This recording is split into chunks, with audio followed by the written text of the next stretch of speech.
Voici deux femmes, deux destins, deux pionnières.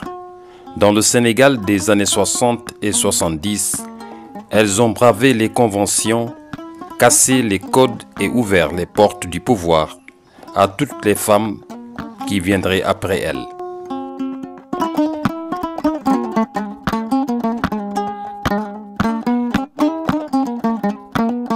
Caroline Faye, Foundiougne l'a vue naître.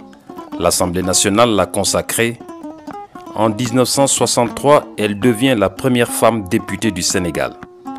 Une femme de poigne, au verbe tranchant, qui milite sans relâche pour les droits des femmes, l'éducation et le développement rural.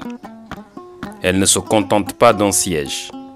En 1978, elle entre au gouvernement, une première encore.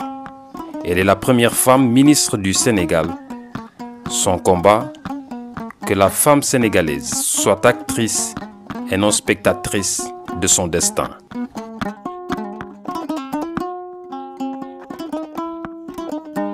À ses côtés, une autre femme, Maïmouna Kane, juriste de formation, femme de dossier, elle fait de la rigueur sa marque de fabrique.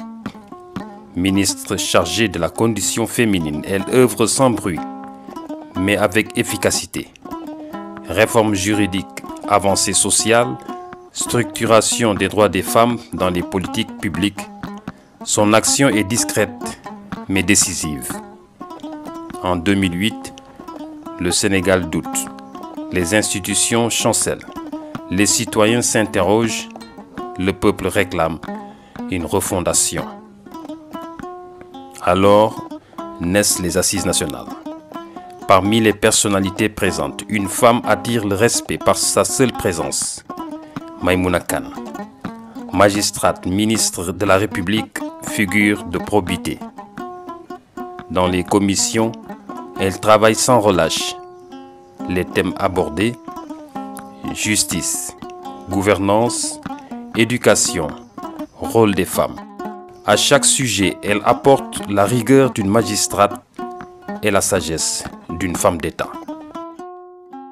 Elle plaide pour la représentativité, pas pour des quotas, mais pour une reconnaissance méritée.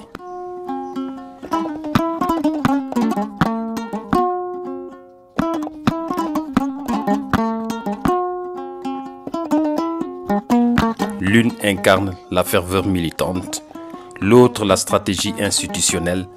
Caroline Faye Diop et Maïmouna Kane, deux visages d'un même combat, celui de la place des femmes dans la cité. Grâce à elles, aujourd'hui, les Aminata Touré, Aïssata Tall Sall ou encore Awa Marie Coll Seck poursuivent la marche. Une marche commencée dans les années 60 avec deux pionnières, deux icônes, deux voix.